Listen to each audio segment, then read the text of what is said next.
जय गुरुजी संगत जी।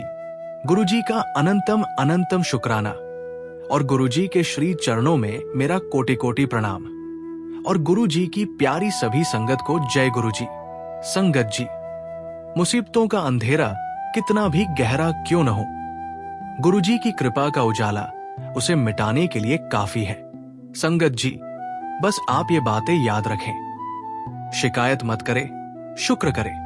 जो भी हो रहा है गुरुजी की मर्जी से हो रहा है और इसमें भी कोई ना कोई भलाई छुपी है। ये समय भी निकल जाएगा, क्योंकि गुरुजी के होने से कोई भी मुश्किल हमेशा के लिए नहीं टिक सकती। बस गुरुजी के बताए मार्ग पर चले और उन्हें अपना सच्चा प्यार दे। हर हाल में जय गुरुजी कहना मत भूले। यही आपका कवच है, यही आपका सहारा है। संगत जी, गुरुजी कहते हैं, तेरे सारे दुख दर्द, सारी तकलीफें, सारी चिंताएं, सब कुछ मुझ पर छोड़ दे। मैं तेरा भार उठाने आया हूं। बस मुझे अपना मान, मुझ पर विश्वास रख। संगत जी, गुरुजी कहते हैं, पुत्र, चाहे तू लाख मुसीबतों में फंसा हो, चाहे तेरी लाइफ में हजारों प्रॉब्लम चल रही हो, मैं तुझे इन सब से निकालने आया हूं। मैं तेरा गुरु हूं, तेरा रक्षक हूं, तेरा सहारा हूं। तू अकेला नहीं है, मैं तेरे साथ हूं। गुरुजी तुझे वो सब देंगे जिसकी तुझे सच में जरूरत है। बस अटूट श्रद्धा और विश्वास बनाए रख।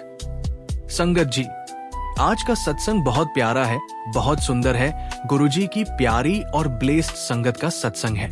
संगत जी, आप सभी से रिक्वेस्ट करता हूं, सत्संग अंत तक सुने, पूरा सुने, पूरे दिल से पूरे भक्ति भाव के साथ सुने, सत्संग को अधूरा ना छोड़े। संगत जी, तो आइए सत्संग शुरू करते हैं। जिनका ये सत्संग है उनका नाम अमरजीत है और वो हमें हिंदी में ईमेल पर लिखते हैं, संगत जी, जय गुरुजी। शुक्राना गुरुजी, गुरुजी का अनंतम अनंतम शुक्राना। संगत जी, सबसे पहले मैं गुरुजी महाराज के चरणों में कोटि कोटि प्रणाम करता हूं। संगत जी, आज मैं जो सत्संग साझा करने जा रहा हूं वो मेरी जिंदगी के सबसे कठिन दौर में हुए गुरुजी महाराज के चमत्कारी आशीर्वाद का प्रमाण है। संगत जी, जब मैं गुरुजी महाराज से जुड़ा तब मेरी जिंदगी में बहुत सारी समस्याएं चल रही थी। मेरा परिवार बहुत कठिन समय से गुजर रहा था और सबसे बड़ी चिंता मेरी छोटी बहन की थी। संगत जी, मैं दिल्ली से हूं और ये घटना सितंबर 2013 की है। मेरी छोटी बहन हाल ही में शादी करके अपने नए घर गई थी, लेकिन उसकी तबीयत अचानक बहुत खराब रहने लगी। उसे लीवर की गंभीर समस्या हो गई थी और गैस्ट्रिक प्रॉब्लम भी बढ़ती जा रही थी।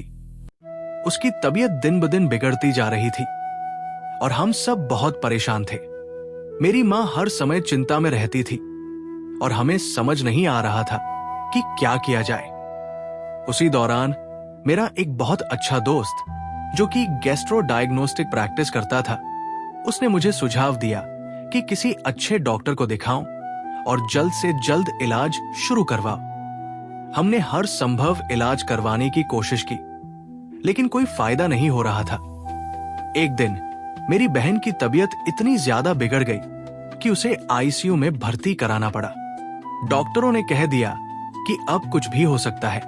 संगत जी, मेरी मां और मैं दोनों बहुत रोए, बहुत प्रार्थना की और तभी मेरी एक रिश्तेदार ने मुझे गुरुजी महाराज के दरबार में जाने के लिए कहा। उन्होंने कहा, गुरुजी से सच्चे मन से अरदास करो, वे हमारी हर मुश्किल का हल निकालते हैं। मैं पहले गुरुजी महाराज के बारे में ज्यादा नहीं जानता था, लेकिन उस वक्त मेरे पास कोई और सहारा नहीं था। मैं पहली बार गुरुजी के दरबार में गया। संगत जी, दरबार में घुसते ही एक अजीब सी शांति महसूस हुई। जैसे ही मैंने गुरुजी के चरणों में शीश नवाया, मुझे ऐसा लगा कि सारी चिंताओं का बोझ हल्का हो गया हो। वहां की ऊर्जा, वहां का वातावरण, सब कुछ दिव्यता से भरा हुआ था। मैंने गुरुजी से अपनी बहन की सलामती के लिए अरदास की और उनसे विनती की कि उसे ठीक कर दे। उस समय हमारे पास केवल गुरुजी का नाम था। संगत जी, गुरुजी की कृपा देखिए, उसी रात मेरी बहन की हालत में सुधार आना शुरू हो गया। डॉक्टर भी हैरान थे कि अचानक से उसकी रिपोर्ट्स कैसे बेहतर होने लगी। उन्होंने कहा कि ये किसी चमत्कार से कम नहीं। धीरे धीरे उसकी तबीयत ठीक होती चली गई और कुछ ही हफ्तों में वो पूरी तरह स्वस्थ हो गई। गुरुजी महाराज की ये कृपा केवल मेरी बहन के ठीक होने तक सीमित नहीं रही। जब से मैं गुरुजी से जुड़ा, मेरी जिंदगी बदलने लगी। मेरे घर में सुख शांति आने लगी, माँ की चिंता दूर हो गई और मेरा खुद का जीवन भी पहले से बेहतर हो गया। संगत जी, गुरुजी की कृपा अपार है। वे बिना कुछ कहे, बिना मांगे हमारे जीवन को संवार देते हैं।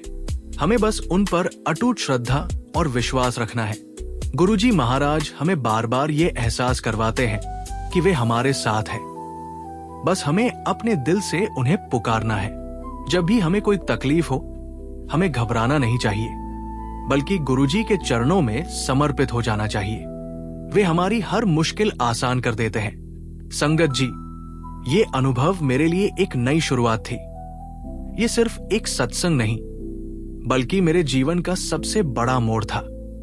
गुरुजी महाराज के चरणों में बैठकर जो शांति मिलती है, वो किसी भी इलाज, किसी भी दवा से बढ़कर है। संगत जी, गुरुजी कहते हैं, पुत्र, अभी तू चाहे लाख मुसीबत में फंसी हुई है, चाहे लाइफ में हजारों प्रॉब्लम चल रही हो, मैं तुझे इनसे निकालने आया हूं। ये मत सोच कि तू अकेली है या अकेला है। ये मत सोच कि तेरा कोई सहारा नहीं है। गुरुजी ने तुझे बुलाया है, तुझे अपने चरणों में स्थान दिया है। और जब गुरुजी तुझे अपने हृदय से लगा लेते हैं, तो कोई भी शक्ति तुझे नीचे गिरा नहीं सकती। तेरी हर परेशानी का हल गुरुजी के पास है। बस तुझे विश्वास रखना है, धैर्य रखना है और अपनी श्रद्धा को अडिग बनाए रखना है। सत्संग केवल शब्दों का मेल नहीं है, ये तो एक दिव्य ऊर्जा है, एक तरंग है जो यदि सही भाव से आत्मा में समा जाए तो जीवन रूपांतरित हो जाता है। परंतु तू सोचता है कि तूने सत्संग सुना, फिर भी तुझे पूरा फल क्यों नहीं मिला? क्या कारण है कि दूसरों के जीवन में गुरुजी की कृपा के चमत्कार होते हैं और तू अभी भी वही का वही खड़ा है? कारण बहुत गहरे हैं और उनमें से पहला कारण ये है कि तूने सत्संग को केवल कानों से सुना, पर उसे आत्मा में धारण नहीं किया। गुरुजी की कृपा कोई वस्तु नहीं कि तूने मांगी और तुरंत मिल गई। ये तो एक प्रवाह है जो तब आता है जब तू अपने आप को पूरी तरह से समर्पण की अवस्था में ले आता है। तू सोचता है कि तूने प्रार्थना की, अरदास की, सेवा की, फिर भी तुझे फल नहीं मिला। परंतु पुत्र, क्या तूने ये सब केवल फल की आशा में किया या तूने इसे केवल प्रेम में बहकर किया? क्योंकि यदि तेरी भक्ति में कोई अपेक्षा थी तो वो भक्ति नहीं, वो तो एक व्यापार बन गया। गुरुजी के दरबार में जो आता है वो कभी खाली नहीं जाता। परंतु ये भी सत्य है कि जब तक भीतर का पात्र तैयार नहीं होता, तब तक अमृत भी उसमें ठहर नहीं सकता। तूने सेवा तो की, परंतु क्या वह सेवा निस्वार्थ थी? तूने अरदास तो की, परंतु क्या उसमें केवल प्रेम था या फिर एक सूची थी इच्छाओं की? गुरुजी चाहते हैं कि तू पहले ये समझ कि तू स्वयं कौन है। तू सोचता है कि तू ये शरीर है, ये मन है, ये इच्छाएं हैं, परंतु नहीं पुत्र, तू इससे कहीं अधिक है। तू वह चेतना है जिसे गुरुजी ने स्वयं अपने प्रेम से जन्म दिया है। जब तक तू ये नहीं समझेगा कि गुरुजी तुझे दे रहे हैं, पर तू उसे ग्रहण करने की स्थिति में नहीं है, तब तक सत्संग का पूरा फल तुझे नहीं मिलेगा। सत्संग केवल बैठकर सुनने से प्राप्त नहीं होता। ये तब प्राप्त होता है जब तू उसे अपने भीतर जीवंत कर देता है। गुरुजी के हर शब्द में एक शक्ति है, हर कथा में एक संकेत है, हर भजन में एक ऊर्जा है। परंतु यदि तू केवल इसे मनोरंजन की तरह सुनेगा, यदि तेरा मन इसमें लीन नहीं होगा, तो वो शक्ति तुझ तक कैसे पहुंचेगी? गुरुजी की कृपा बिना किसी भेदभाव के सब पर होती है, परंतु इसे प्राप्त करने की पात्रता हमें स्वयं बनानी पड़ती है। यदि एक किसान बीज डालकर केवल बैठ जाए और सोचे कि बिना मेहनत किए फसल उगाएगी, तो ये संभव नहीं। उसी प्रकार यदि तूने केवल सत्संग सुना और सोचा कि बस इससे सब ठीक हो जाएगा, तो ये तेरा भ्रम है। सत्संग केवल प्रेरणा देने के लिए नहीं है, ये तुझे उस मार्ग पर चलाने के लिए है जहां गुरुजी स्वयं खड़े हैं। गुरुजी कहते हैं कि जब तक मन में संशय रहेगा, तब तक तू उनके आशीर्वाद को पूरी तरह से स्वीकार नहीं कर पाएगा। जब तक तू अतीत की घटनाओं को पकड़कर बैठा रहेगा, जब तक तू भविष्य की चिंता में उलझा रहेगा, तब तक तू वर्तमान में गुरुजी की कृपा को महसूस नहीं कर पाएगा। गुरुजी का हर संदेश तुझे इस बात की याद दिलाने के लिए है कि तेरा सच्चा स्वभाव प्रेम और आनंद है, और जब तू इसे समझ लेगा, तब सत्संग का फल तुझे स्वतः ही मिलने लगेगा। अब प्रश्न उठता है कि क्या किया जाए। पहली बात, हर चीज के लिए शुक्राना करना सीख। शुक्राना केवल अच्छी चीजों के लिए नहीं होता, बल्कि हर परिस्थिति के लिए होता है। गुरुजी ने जो भी तेरे जीवन में दिया है, चाहे वो सुख हो या दुख, सब के लिए शुक्राना कर। क्योंकि जब तू सच्चे मन से शुक्राना करेगा, तब तेरा मन खाली होगा, और जब मन खाली होगा, तब गुरुजी की कृपा उसमें पूरी तरह समा सकेगी।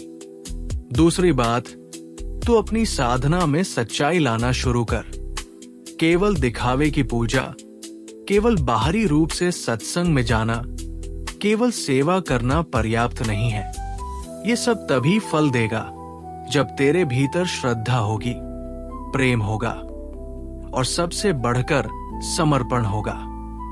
समर्पण का अर्थ ये नहीं कि तू कर्म करना छोड़ दे, बल्कि इसका अर्थ ये है कि तू हर कर्म को गुरुजी के चरणों में अर्पण कर दे। जब तू ये करना सीख जाएगा, तब सत्संग का हर शब्द तुझ पर असर करने लगेगा।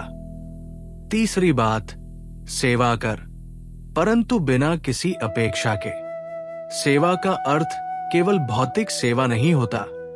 सेवा का अर्थ है कि तू हर पल, हर क्षण किसी न किसी रूप में गुरुजी के प्रेम को बांट रहा है। ये प्रेम केवल शब्दों से नहीं, बल्कि तेरे विचारों, तेरे कर्मों और तेरे दृष्टिकोण से प्रकट होना चाहिए। जब तू ये करने लगेगा, तब तुझे महसूस होगा कि सत्संग का फल तुझे स्वतः ही मिलने लगा है। गुरुजी ने तुझे बुलाया है, ये कोई संयोग नहीं है। जो उनके पास आता है, वो उनकी योजना का ही एक हिस्सा होता है। अब ये तेरे ऊपर है कि तू इस योजना को कैसे अपनाता है। तू इस दिव्य प्रेम में कितना डूबता है, ये तुझ पर निर्भर करता है। जब तू अपने आप को पूरी तरह से गुरुजी को सौंप देगा, तब सत्संग का हर शब्द तुझे नई दिशा देने लगेगा।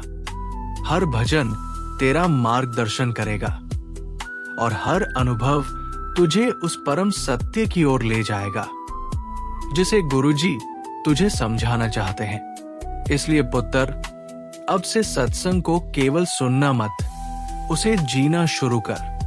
केवल शब्दों में मत उलझ, उनके पीछे छिपे गूढ़ संदेश को समझ। और सबसे महत्वपूर्ण बात, हर हाल में शुक्राना करना सीख। जब तू ये करने लगेगा, तब तुझे एहसास होगा कि सत्संग का असली फल क्या होता है, और फिर तेरे जीवन में गुरुजी की कृपा बिना किसी बाधा के बहने लगेगी। इसी के साथ संगत जी, मैं अपने सत्संग को विराम देता हूं। जय गुरुजी। ओम नमः शिवाय। गुरुजी सदा सहाय। संगत जी, अगर आप भी अपना सत्संग शेयर करना चाहते हैं, तो सुंदर लिखावट में हिंदी में ईमेल आईडी पर ईमेल करें। अगर आपको ये सत्संग प्रेरणादायक लगा हो, तो इसे अपने दोस्तों और परिवार के साथ जरूर शेयर करें। और हाँ, हमारे चैनल को सब्सक्राइब करना न भूलें, क्योंकि यहाँ आपको मिलती है ऐसी ही सच्चे और रियल सत्संग। जय गुरुजी।